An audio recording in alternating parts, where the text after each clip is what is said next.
performance of the refinery is evaluated by its refinery margin. Refinery margin, basically, the definition of this refinery margin is the money a company makes by buying an unprocessed commodity and selling the refined product. Unprocessed commodity is the crude oil, and selling the refined product are the gasoline, jet fuel, kerosene, diesel, lubricants, and so on. Gross refinery margin, by definition, is price of refined product. For example, the price of gasoline, how much we are selling it for when it comes out of the refinery, and minus the price of crude oil, how much we paid for the crude oil.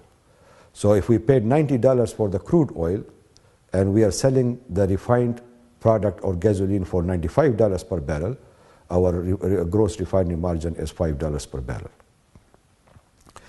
Similarly, we have net refinery margin, which is the gross refinery margin minus the refinery costs, the operating costs and the transportation and storage costs.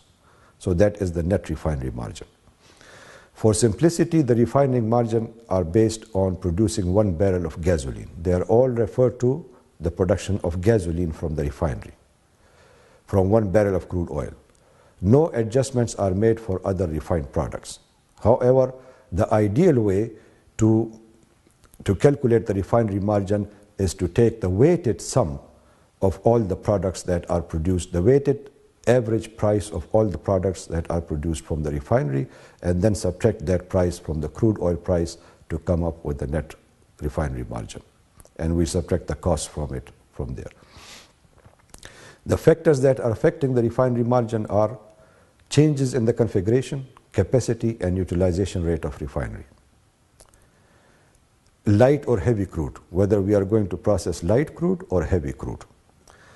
Refinery's configuration, whether simple, semi-complex, or complex.